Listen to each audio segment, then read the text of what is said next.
بسم اللہ الرحمن الرحیم۔ آڈیو بک تعویذات اور شرک من جانب کیپٹن ڈاکٹر مسعود الدین عثمانی رحمۃ اللہ علیہ۔ امت مسلمہ کی بربادی کی اصل وجہ یہ نہیں ہے کہ اس کے پاس وسائل کی شدید کمی ہے یا موجودہ علمی میدان میں بہت پیچھے رہ گئی ہے، بلکہ اصل وجہ یہ ہے کہ ایک مالک کو لا شریک کو بے ہمتا ماننے والی اس امت کی اکثریت نے شرک کو اپنا مذہب بنا لیا ہے۔ الہ واحد کے ساتھ ساتھ بے شمار الہ تراش لیے گئے ہیں اور ان کی پوجا ہو رہی ہے۔ غضب تو یہ ہے کہ اس کام میں امت کے پیروں اور نام نہاد عالموں نے مرکزی کردار ادا کیا ہے۔ وہی اپنی دنیا بنانے، اپنی اولاد کے سہانے مستقبل کا انتظام کرنے کے لیے شرک کے سب سے بڑے سرپرست بنے ہوئے ہیں۔ ہر روز ایک نیا آنچر پھینک کر اس کے منافع سمیٹنا ان کا پسندیدہ مشغلہ ہے۔ یہی وہ ہیں جو پیدائش سے لے کر موت تک ہر مرحلے پر اپنی کارگزاری کا حق جبراً وصول کرتے ہیں۔ انہی کی شان میں پروردگار عالم نے ارشاد فرمایا ہے: یا ایھا الذین آمنوا ان کثیرا من الاحبار والرہبان لیأکلون اموال الناس بالباطل ویصدون عن سبیل اللہ۔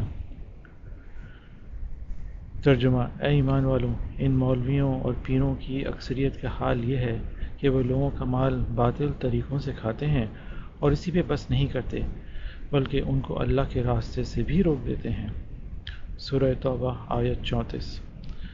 یہ بات بالکل سچ ہے کہ یہ پیر اور مولوی صرف یہی ستم نہیں ڈھاتے کہ فتوے بیچتے اور نذرانے وصول کرتے ہیں، بلکہ انہوں نے اپنی آراز کی خاطر ساری دنیا کو گمراہیوں کے چکر میں پھنسا رکھا ہے اور ایسی مذہبی رسمیں ایجاد کر لی ہیں جن کی وجہ سے لوگوں کا مرنا اور جینا، شادی و غم، جو کچھ بھی ہے ان کے کھلائے پلائے بغیر نہیں ہو سکتا۔ اسی لیے جب کبھی کوئی دعوت حق اصلاح کے لیے اٹھتی ہے تو سب سے پہلے اسی گروہ کے افراد اپنی عالمانہ فریب کاریوں کے ہتھیار لے کر اس کا راستہ روکنے کے لیے کھڑے ہو جاتے ہیں اور ایسی ہوا باندھتے ہیں کہ دنیا حیران و شجدہ رہ جاتی ہے۔ آخذ بنو اسرائیل کے علماء اور مشائخ کی طرح اس امت کے انہی پیروں اور نام نہاد عالموں نے تعویذ گنڈے کے کام کو آج اوج کمال تک پہنچا دیا ہے، اور ان پر بھی قرآن کریم کا یہ ارشاد پوری طرح صادق آتا ہے: نبذ فریق من الذین اوتوا الکتاب کتاب اللہ وراء ظہورہم کأنہم لا یعلمون واتبعوا ما تتلو الشیاطین علی ملک سلیمان۔ ترجمہ: اہل کتاب کے ایک گروہ نے کتاب اللہ کو اس طرح پس پش ڈال دیا گویا وہ کچھ جانتے ہی نہیں، اور اللہ کی کتاب کو چھوڑ کر انہوں نے ان چیزوں کی پیروی شروع کر دی جو شیاطین سلیمان علیہ السلام کی سلطنت کا نام لے کر پیش کیا کرتے تھے۔ سورہ بقرہ آیت 101-102۔ امت محمد کے افراد کی گردنوں کی تلاشی لی جائے تو کسی میں کاغذی تعویذ لٹک رہا ہوگا، کسی میں چھوٹا سا قرآنی نسخہ، کسی میں دنیا کے ملکوں کے سکے، کسی میں کوڑیاں اور مونگے، اور کسی میں چاقو و چھری۔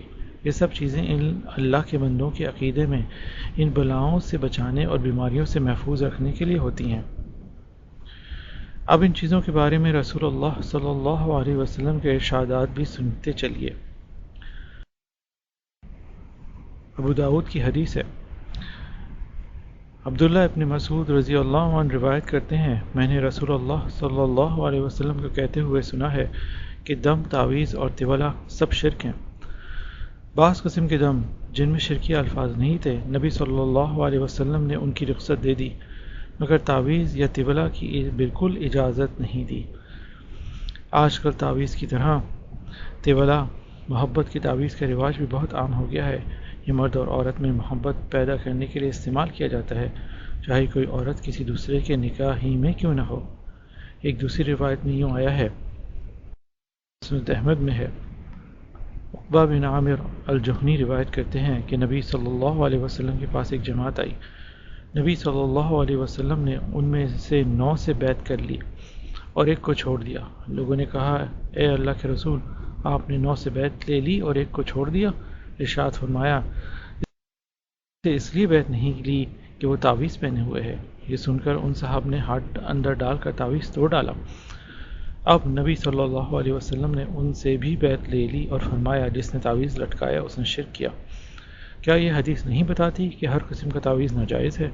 ورنہ نبی صلی اللہ علیہ وسلم کم سے کم یہ تو ضرور دریافت فرما لیتے، یہ تعویذ جو تم نے لٹکایا ہے اس میں قرآن تو نہیں لکھا ہوا، اسماء الحسنہ تو نہیں؟ مطلق تعویذ دیکھ کر آپ کا بیعت نہ کرنا کیا یہ ثابت نہیں کرتا کہ آج کے فن دینداری کے ماہر اپنے کاروبار کے لیے جو مختلف عذر پیش کرتے ہیں وہ سارے کے سارے عذر ہائے لنگ کے سوا کچھ نہیں؟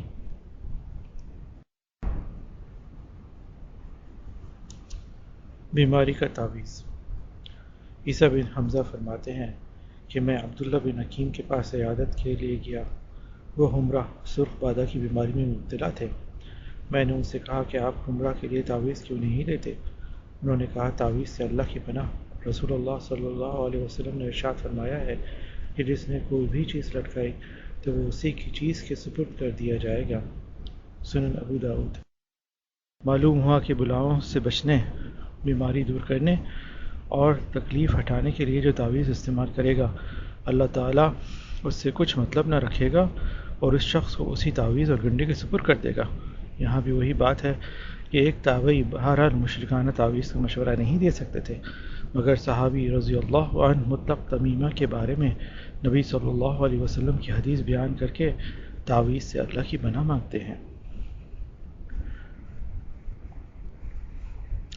تعویذ اور گنڈوں کے بیوپاریوں میں سے جب دردمندانہ گزارش کی جاتی ہے کہ للہ اس کاروبار سے باز آ جائیے، دنیا کا ایمان اور اپنی آخرت برباد کر کے کیا ملے گا، تو جواب ملتا ہے کہ ہوش کے ناخن لو۔ کیا صحابی عبداللہ بن عمرو بن عاص رضی اللہ عنہ نے اپنے بچوں کے گلے میں تعویذ نہیں لٹکایا تھا؟ مناسب ہے کہ اس روایت کی حیثیت بھی متعین کر لی جائے کیونکہ یہی ان حضرات کا واحد سہارا ہے۔ سنن ابو داؤد کی حدیث ہے، عبداللہ بن عمرو بن عاص روایت کرتے ہیں کہ رسول اللہ صلی اللہ علیہ وسلم نیند میں ڈر جانے والوں کے لیے یہ دعا سکھاتے تھے، اعوذ بکلمات اللہ التامہ من غضبہ وشر عبادہ ومن همزات الشیاطین وان یحضرون۔ راوی کا بیان ہے کہ عبداللہ بن عمرو رضی اللہ عنہ اپنے سمجھ والے بچوں کو یہ دعا یاد کرواتے تھے اور ناز سمجھ بچوں کے گلے میں لکھ کر لٹکا دیا کرتے تھے۔ اس ایک روایت کے اندر متعدد علتیں ہیں۔ اول، یہ پورے سرمایہ روایت میں اپنے طرز کی ایک منفرد روایت ہے اور صحیح ہونا تو دور رہا یہ حسن روایت بھی نہیں۔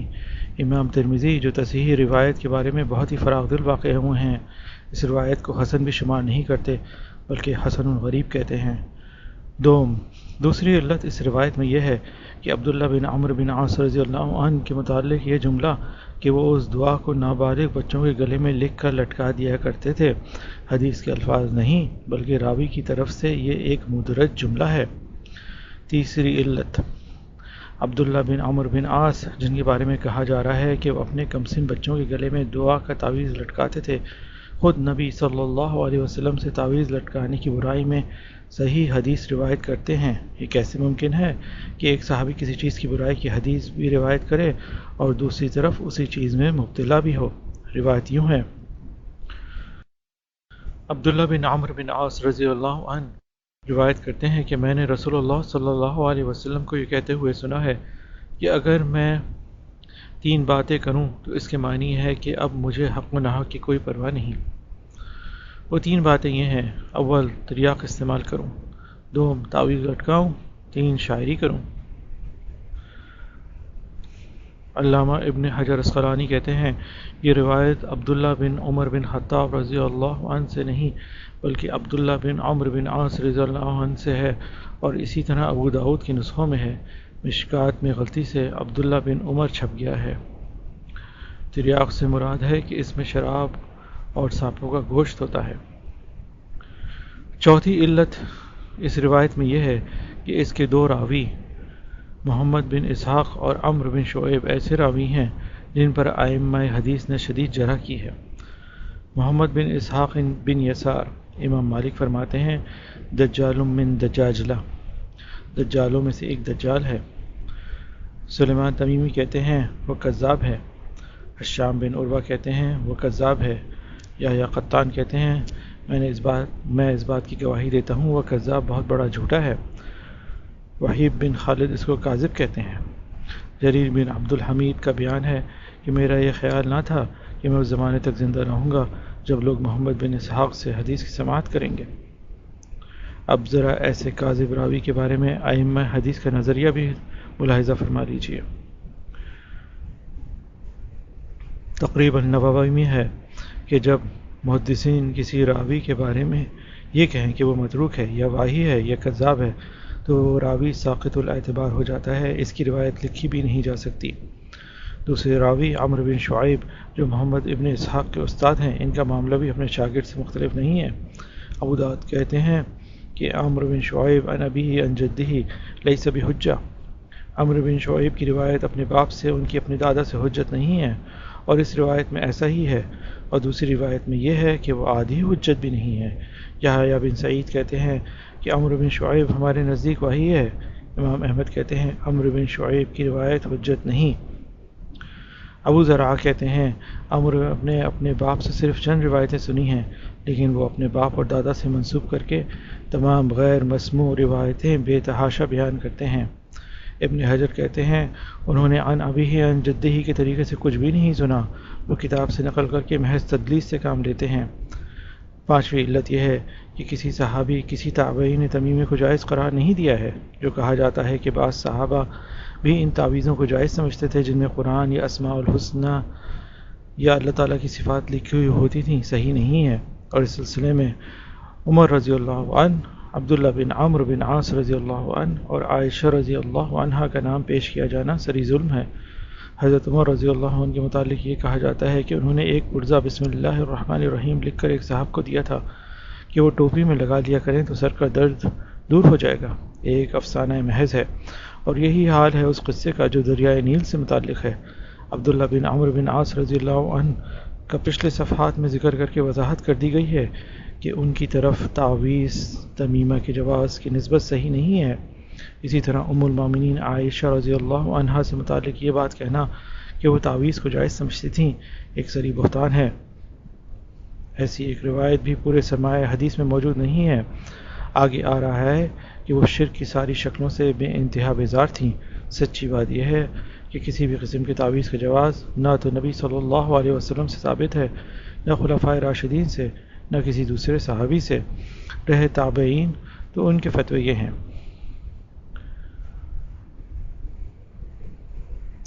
وکی سعید بن جبیر سے روایت کرتے ہیں کہ جس شخص نے کسی آدمی کا تعویذ کاٹ دیا تو گویا اس نے ایک جان آزاد کر دی۔ وکی کہتے ہیں ابراہیم نخعی روایت کرتے ہیں کہ صحابہ و تابعین سارے تعویذوں کو ناجائز سمجھتے تھے، چاہے ان میں قرآن لکھا ہوتا یا غیر قرآن۔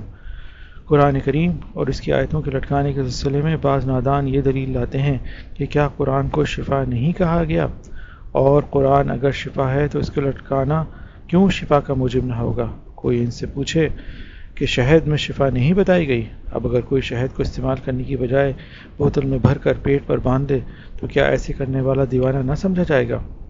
لا ریب قرآن شفا ہے، لیکن اس وقت جب کو اس طرح استعمال کیا جائے جس طرح اللہ اور اس کے رسول صلی اللہ علیہ وسلم نے بتلایا ہے، نہ کہ اپنے پسندیدہ طریقے پر۔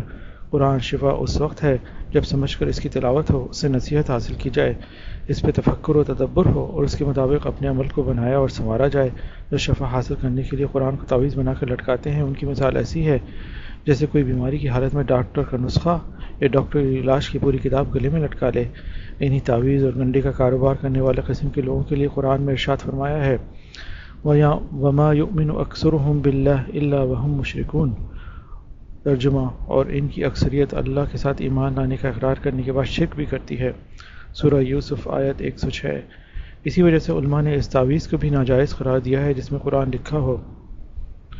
قاضی ابو بکر العربی فیصلہ فرماتے ہیں کہ قرآن لٹکانا سنت کا طریقہ نہیں، سنت تو یہ ہے کہ قرآن سے نصیحت حاصل کی جائے، اسے لٹکایا ہی نہ جائے۔ عون المعبود۔ تعویذ اور گنڈے کے ان بیپاریوں سے جو قرآنی تعویذ کے جائز ہونے کا ادعا کرتے ہیں، ہمارا کہنا یہ ہے کہ کبھی آپ حضرات نے اپنے گاہکوں سے یہ بھی کہا کہ لوگوں جو تعویذ تم لٹکاتے پھرتے ہو ان کو کھول کر ضرور دیکھ لینا، ہو سکتا ہے ان میں قرآن اور اسماء الہی کے بجائے یا جبریل یا میکائیل لکھا ہو یا بم مہادیو اور ٹن گنیش، تو ایسے تعویذ فوراً اتار پھینکنا کیونکہ یہ شرک ہے۔ ہاں اگر قرآن یا اسماء الہی ہوں یا ہمارا دیا ہوا تعویذ پہنو تو پخانہ پیشاب کے لیے جاتے وقت اس کو اتار دینا، کیونکہ نبی ایسے اوقات میں اپنی انگوٹھی اتار دیا کرتے تھے۔ ہمارا دعویٰ ہے کہ ایمان کے شکاری کبھی ایسا کرنے پہ تیار نہ ہوں گے، کیونکہ اسی طرح سے ان کے دھندے پر اثر پڑے گا اور پیٹ اس ضرب کو سہ جائے۔ ناممکن۔ ان ساری باتوں کے باوجود بھی اگر کچھ لوگ اس کام پر مصر ہیں اور انہوں نے اعمال قرآنی اور نقوش سلیمانی کے نام سے اس کاروبار کو فروغ دے رکھا ہے، تو ان کا اپنا فعل ہے، وہ اس کے ذمہ دار اور اللہ کی بارگاہ میں اس کے جواب دہ ہیں۔ افسوس کہ امت مسلمہ کے یہ نام نہاد علماء قرآن و حدیث کا کیسا مذاق اڑاتے ہیں۔ کوئی کہتا ہے فَذَبَحُوهُ وَمَا كَادُوا يَفْعَلُونَ کی تعویذ کی یہ تاثیر ہے، وَأَلْقَتْ مَا فِيهَا وَتَخَلَّتْ کی تعویذ کی یہ ہے۔ تعویذوں کے ساتھ ساتھ تانت اور دھاگے کی وبا بھی بری طرح پھیلی ہوئی ہے۔ کہیں باری کے بخار کا دھاگا نظر آتا ہے اور کہیں نظر بد سے بچانے والی تانت۔ اس کے مقابلے میں حدیث نبوی صلی اللہ علیہ وسلم یہ بتاتی ہے کہ اللہ کے رسول نے شرک کے ان مظہرات کو جانوروں تک کے جسموں سے کٹوا کر الگ کر دیا تھا۔ ابو بشیر رضی اللہ عنہ روایت کرتے ہیں کہ وہ رسول اللہ صلی اللہ علیہ وسلم کے ساتھ ایک سفر میں تھے کہ نبی صلی اللہ علیہ وسلم نے ایک منادی کرنے والے کو بھیجا جو اعلان کر رہا تھا کہ کسی اونٹ کی گردن میں تانت کا پٹا ہو یا کسی اور چیز کا تو اس کو کاٹ ڈالا جائے، ہرگز باقی نہ چھوڑا جائے۔ صحیح مسلم۔ ایام جاہلیت میں یہ چیزیں نظر بد سے بچانے کے لیے استعمال ہوتی تھیں۔ صحابہ اکرام کی اس قسم کے عمل شرک سے بیزاری کا اندازہ حذیفہ بن یمان رضی اللہ عنہ صاحب سر رازدان رسول صلی اللہ علیہ وسلم کی طرز عمل سے لگایا جا سکتا ہے۔ عروہ روایت کرتے ہیں کہ حذیفہ بن یمان ایک مریض کی عیادت کو گئے اور اس کے بازو پر انہوں نے ایک دھاگا بندھا ہوا دیکھا، اس کو کاٹ کر الگ کر دیا اور قرآن کی یہ آیت پڑھی کہ وَمَا يُؤْمِنُ أَكْثَرُهُم بِاللَّهِ إِلَّا وَهُم مُشْرِكُونَ، جس کی معنی یہ ہے کہ لوگوں کی اکثریت اللہ کو مانتی ضرور ہے مگر اس کے ساتھ دوسروں کو شریک بھی ٹھہراتی ہے۔ تفسیر ابن کثیر۔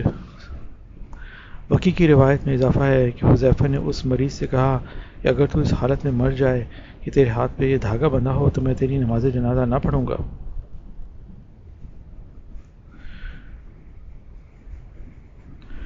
کڑے اور چھلے پہننے والے جنت میں نہ جائیں گے۔ مسند احمد میں ہے، عمران بن حسین رضی اللہ عنہ روایت کرتے ہیں کہ نبی صلی اللہ علیہ وسلم نے ایک شخص کے ہاتھ میں پیتل کا ایک کڑا دیکھا تو پوچھا یہ کیا ہے؟ پہننے والے صاحب نے جواب دیا کہ واہنہ کی وجہ سے ہے، ہاتھ کی کمزوری اور بیماری دور کرنے کے لیے۔ نبی صلی اللہ علیہ وسلم نے رد فرمایا اور کہا بلکہ یہ کمزوری کو اور بڑھائے گا، اور اگر تو اسے پہنے ہوئے مر جائے تو کبھی کامیابی سے ہمکنار نہ ہوگا، یعنی جنت میں نہ جائے گا۔ اس کو احمد ابن حبان اور حاکم نے روایت کیا ہے۔ نبی صلی اللہ علیہ وسلم کا فرمان یہ ہے، اور آج امت محمدیہ میں جدھر نگاہ ڈالیے کڑے ہی کڑے اور چھلے ہی چھلے نظر آتے ہیں۔ یاد رہے کہ نادانوں کے چھوٹے بچوں پر آسیب کا اثر بہت جلدی ہو جایا کرتا ہے اور اس کا بچاؤ لوہے کی چیز ہی سے ہو سکتا ہے، اس لیے بچہ اگر گھر میں ہو تو اس کے پاس چھری یا چاقو موجود رہنا چاہیے، اور گھر سے باہر بچے کو نکالنا ہو تب بھی اس کے ساتھ ان چیزوں کا جانا ضروری ہے۔ یہ ایک خالص مشرکانہ رسم اور عرب جاہلیت میں سے بھی پائی جاتی تھی۔ اس کے متعلق ام المومنین عائشہ رضی اللہ عنہ کا فتویٰ نظر و فکر کا مستحق ہے۔ ادب المفرد للامام بخاری میں ہے، ترجمہ ام المومنین عائشہ کے پاس 9 مولود لائے جاتے تھے اور وہ ان کے لیے اللہ کی برکت کی دعا کرتی تھیں۔ ایک دن ایک بچہ لایا گیا اور جب وہ اس کے تکیے کو رکھنے لگیں تو اس کے سر کے نیچے ایک استرا نظر آیا۔ دریافت فرمایا یہ کیا ہے؟ گھر والوں نے کہا ہم جنوں سے محفوظ رکھنے کے لیے ایسا کرتے ہیں۔ عائشہ نے وہ استرا لے کر پھینک دیا اور ان لوگوں کو ایسا کرنے سے منع فرمایا اور کہا رسول اللہ صلی اللہ علیہ وسلم اس کو ناپسند فرماتے تھے اور انہیں ان باتوں سے سخت نفرت تھی، اسی لیے عائشہ رضی اللہ عنہ اس سے منع فرماتی تھیں۔ جن اتارنا۔ مذہبی پیشہ وروں نے جنوں کے آنے جانے اور سوار ہو جانے کے ایسے بے حساب قصے گھڑ رکھے ہیں جن کی مدد سے وہ اپنے کاروبار کو فروغ دینے کا برابر انتظام کرتے رہتے ہیں۔ دراصل جنوں کا آ کر کسی پر سوار ہو جانا ایک سفید جھوٹ ہے، چاہے لاکھوں آدمی سے ایک چشمدید واقعہ کہہ کر ہی کیوں نہ بیان کریں۔ افسوس کے دلیل کے طور پہ ایک روایت بھی لائی جاتی ہے جس میں ذکر ہے کہ سعد بن عبادہ رضی اللہ عنہ کو ملک شام میں جنوں نے شہید کر دیا تھا، حالانکہ اہل علم جانتے ہیں کہ روایت بالکل غلط اور خالص موضوع ہے، اور یہی حال عبداللہ ابن مسعود رضی اللہ عنہ کی جنوں اتارنے والی روایت کا بھی ہے۔ کاروبار کی بات اور ہے، مگر عملی زندگی میں آج تک کسی وہمی سے وہمی شخص نے بھی اس بات کا اظہار نہیں کیا کہ فلاں قتل انسان نے نہیں بلکہ جن نے کیا ہے، اور نہ کبھی کوئی پولیس اس نتیجے تک پہنچی ہے کہ یہ چوری جنوں کی کارگزاری ہے۔ یہ جنوں کے اتارنے والے جو چند پیسوں کے عوض یہ مذموم دھندا کرتے ہیں، کیوں جنوں کو قبضہ میں کر کے بڑی بڑی رقمیں جمع نہیں کر لیتے؟ دراصل یہ جن یا تو ان عورتوں پر آتے ہیں جو اپنے گھروں پر برا اثر ڈالنا چاہتی ہیں، ان عورتوں پر آتے ہیں جو اپنے گھر والوں پر اثر ڈالنا چاہتی ہیں، یا ان جوانوں پر جو اس بہانے اپنی کوئی بات پوری کرانا چاہتے ہیں۔ اس جن اتارنے والے بیوپار کے بارے میں زبان نبوت سے نکلی ہوئی بات بھی سن لینا مناسب ہے۔ ابو داؤد کی روایت ہے، جابر بن عبداللہ رضی اللہ عنہ روایت کرتے ہیں کہ رسول اللہ علیہ وسلم سے پوچھا گیا کہ نشرہ کے بارے میں آپ کا خیال ہے؟ آپ نے فرمایا یہ شیطانی عمل ہے۔ جن بھوت بھگانے والے، تعویذ اور گنڈے کے بیوپاری اور گھاگے اور کڑے کے پرچارک بھی وہی لوگ ہیں جن کا ذکر پہلے کیا جا چکا ہے۔ ان کی بے خوفی کا عالم یہ ہے کہ انہیں انہی باتوں پہ بس نہیں کرتے بلکہ علم غیب اور کل کی خبر بھی دیتے ہیں۔ کسی سے کہتے ہیں میں نے کتاب دیکھی ہے، تمہاری ماں پر فلاں جن کا سایہ ہے اور اس کو بھگانے کا طریقہ مجھے آتا ہے۔ کبھی کہتے ہیں کہ تمہاری کوئی چیز گم ہو جائے تو مجھ سے پوچھو، میں بتاؤں گا۔ پھر کبھی کوئی خرافاتی کتاب دیکھ کر اور کبھی ناخنوں پہ پڑھنے کا بہانہ کر کے ایک بات کہہ دیتے ہیں، اور چونکہ ان کا سابقہ بھی مشرکانہ ذہنیت کے ناسمجھ لوگوں سے ہی ہوتا ہے، اسی لیے ان کی طرف سے کوئی خطرناک شکایات کا انہیں کم ہی سامنا کرنا پڑتا ہے۔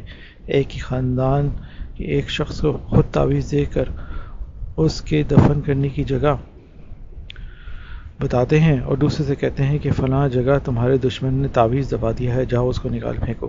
اس طرح یہ ذات شریف پورے کے پورے خاندان کو آپس میں لڑا کر اپنی کمائی کرتے رہتے ہیں۔ اللہ تعالیٰ ان کی شر سے محفوظ رکھے۔ پانی پہ دم کرنے کا کاروبار۔ تعویذ اور گنڈے کے ساتھ ساتھ پانی پہ دم کر کے اسے پلانے کا کام بھی پورے زور و شور کے ساتھ چل رہا ہے۔ مسجد کے باہر لوگ برتن لیے کھڑے ہوتے ہیں، نماز ختم ہو اور وہ اپنے برتن پہ دم کرائیں۔ سب سے زیادہ ہنگامہ رمضان میں آخری تراویح کی رات کو ہوتا ہے، جب قاری کے سامنے پانی کی بوتلوں اور برتنوں کی قطار لگ جاتی ہے، اور یہ سب کچھ دینداری کے بھیس میں ہوتا ہے۔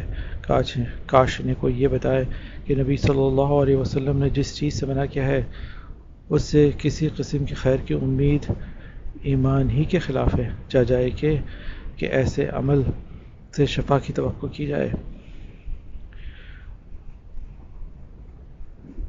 سنن ترمذی کی حدیث ہے، ابو سعید خدری رضی اللہ عنہ روایت کرتے ہیں کہ نبی صلی اللہ علیہ وسلم نے پینے کی چیز میں پھونک مارنے سے منع فرمایا ہے۔ اسی کتاب میں ابن عباس رضی اللہ عنہ سے مروی ہے کہ نبی صلی اللہ علیہ وسلم نے برتن میں سانس لینے یا پھونک مارنے سے منع فرمایا ہے۔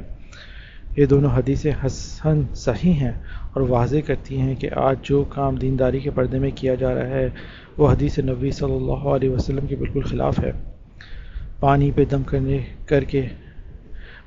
دم کرنے کا کاروبار کے علاوہ دوسرے دھندے بھی زوروں پر ہیں۔ کہیں کوئی تشتریوں پہ قرآنی آیتیں لکھ کر دے رہا ہے کہ ان کو پانی میں گھول کر پی لینا، دکھ درد دور ہو جائیں گے۔ کوئی فلیتے جلوا رہا ہے کہ یہ دعا پڑھ کر ان کو جلانا گھر پاک ہو جائے گا۔ کہیں جن کو بوتل میں اتارا جا رہا ہے، کہیں دیوان حافظ سے فال نکالی جا رہی ہے، کوئی علم نجوم کے ذریعے قسمت بتانے میں مصر ہے، اور کوئی طوطا اور مینا کے ذریعے، اور کوئی فیروزہ یا کوئی دوسرا پتھر انگوٹھی میں پہن کر اس بات کا امیدوار ہے کہ اس کے رزق میں اضافہ ہوگا، اور کوئی منی پلانٹ اور دولت کا پودا کے ذریعے اپنے گھر اور دکان میں دولت کی بارش کروانا چاہتا ہے۔ کہیں کسی کے نام کی چوٹی ہے اور کسی کے نام کی بدی ہے، کوئی کانوں میں غیر اللہ کے نام کا دوڑ ڈال رہا ہے، کوئی پاؤں میں بیڑیاں ڈال رہا ہے، غرض ہر طرف کفر و شرک کا طوفان امڈ آیا ہے۔ اب بھی کوئی موحد گروہ اصلاح حال کے لیے نہ اٹھا تو قصہ پاک ہے۔ تعویذ گنڈے جھاڑ پھونک پر اجرت لینا۔ کہا جاتا ہے کہ سارے کام ہم امت کی خیر خواہی کے جذبے سے بے قابو ہو کر رہے ہیں، ورنہ ہمارا ذاتی فائدہ کوئی نہیں، لیکن حقیقت بالکل اس کے برعکس ہے۔ صرف کمائی مقصود ہے اور بس۔ اسی لیے ایسی کمائی کو جائز ثابت کرنے کے لیے حدیث و قرآن کی نادر تعویلات کرنے سے گریز نہیں کیا جاتا۔ سب سے زیادہ جس روایت پر مشق ستم ہے وہ بخاری میں آئی ہوئی ابو سعید خدری رضی اللہ عنہ کی روایت ہے، جس کے الفاظ ہیں: ابو سعید خدری رضی اللہ عنہ روایت کرتے ہیں کہ صحابہ کرام کی ایک جماعت عرب قبیلے کے پاس پہنچی۔ قبیلے والوں نے ان کی مہمان نوازی کرنے سے انکار کر دیا۔ اسی دوران اس قبیلے کے سردار کو ایک زہریلے جانور نے ڈس لیا۔ قبیلے والوں نے صحابہ سے دریافت کیا، کیا تمہارے پاس کانٹے کی دوا ہے یا تمہارے اندر کوئی ایسا ہے جو کانٹے کے منتر سے واقف ہو اور دم کر سکتا ہو؟ صحابہ نے جواب دیا، ہاں، مگر تم لوگ وہ ہو جنہوں نے ہماری میزبانی کرنے سے انکار کر دیا ہے، اس لیے ہم اس وقت تک تمہارے سردار پہ دم نہ کریں گے جب تک تم ہمیں اس کی اجرت دینے کا وعدہ نہ کرو۔ آخرکار بھیڑوں کی ایک ٹکڑی پر معاملہ طے ہوا۔ ایک صحابی نے سورہ فاتحہ پڑھ کر اپنا تھوک جمع کیا اور سردار پر دھتکار دیا۔ قبیلے کا سردار بالکل اچھا ہو گیا۔ حسب وعدہ قبیلے والے بھیڑیں لے کر آئے۔ صحابہ اکرام کو تردد ہوا اور انہوں نے کہا کہ اس وقت تک ہم ان بھیڑوں کو نہ لیں گے جب تک نبی صلی اللہ علیہ وسلم سے دریافت نہ کر لیں۔ پھر جب نبی صلی اللہ علیہ وسلم سے انہوں نے پوچھا تو نبی صلی اللہ علیہ وسلم ہنسے اور فرمایا، تم کو کیسے معلوم ہوا کہ سورہ فاتحہ ایک دم ہے؟ بھیڑوں کو لے لو اور میرا بھی حصہ لگاؤ۔ ایک دوسری روایت میں ہے کہ آپس میں تقسیم کر لو اور میرا بھی حصہ لگاؤ۔ صحیح بخاری۔ سلیمان کی روایت میں اتنا اضافہ ہے کہ پھر قبیلے والوں نے ہمارے لیے بھیڑیں بھیجیں ضیافت کے لیے کھانا بھی، جس کو ہم نے کھایا۔ یہ حدیث صاف بتلا رہی ہے کہ یہ ایک غیر معمولی واقعہ تھا اور اس خاص موقع پر صحابہ اکرام رضی اللہ عنہم نے ان قبیلے والوں سے اجرت کا معاملہ صرف ان کی بے مروتی سے ناراض ہونے کی وجہ سے کیا تھا، کیونکہ اس روایت کے علاوہ پورے سرمایہ حدیث میں ایک صحیح روایت بھی ایسی نہیں جس سے معلوم ہو کہ کبھی اور بھی کسی صحابی نے ایسی اجرت لی ہے۔ رہی خارجہ بن سلت کی روایت تو خود خارجہ ضعیف ہے۔ دوسری بات یہ ہے کہ یہ ٹھیٹ اجرت کا معاملہ ہے بھی نہیں، کیونکہ اگر یہ بھیڑیں اجرت میں دی گئی تھیں تو یہ صرف دم کرنے والی کی اجرت تھی۔ ان کا تقسیم کیا جانا اور نبی کا اپنا حصہ نکالنے کے لیے کہنا اجرت کے معاملے میں تو بہرحال نہیں ہو سکتا، اسی لیے اس روایت سے اجرت کا جواز نکالنا صحیح نہیں۔ دراصل نبی صلی اللہ علیہ وسلم کا ارشاد صحابہ کی تالیف قلب کے لیے تھا، کیونکہ ایسی جگہ پر جہاں کھانے پینے کی چیزیں دستیاب نہ ہو رہی ہوں، ایک قبیلے کا مہمان نوازی سے انکار کر دینا سخت خطرناک نتائج کا حامل ہو سکتا ہے۔ ایسے غیر معمولی حالات کی وجہ سے نبی صلی اللہ علیہ وسلم نے یہ بات کہی تاکہ قبیلے والوں نے جو انہیں کھلایا پلایا ہے اس پر ان کا دل نہ کڑے، ورنہ عام حالات میں قرآن پر اجرت لینے سے نبی صلی اللہ علیہ وسلم نے سخت شدت کے ساتھ منع فرمایا ہے۔ متعدد احادیث نبی صلی اللہ علیہ وسلم اس پر شاہد ہیں۔ مسند احمد میں ہے۔ ترجمہ: عبد الرحمن بن شبل انصاری رضی اللہ عنہ روایت کرتے ہیں کہ میں نے رسول اللہ صلی اللہ علیہ وسلم کو کہتے ہوئے سنا ہے کہ قرآن پڑھو مگر اس کو روٹی کمانے کا ذریعہ نہ بناؤ۔ بیہقی روایت کرتے ہیں۔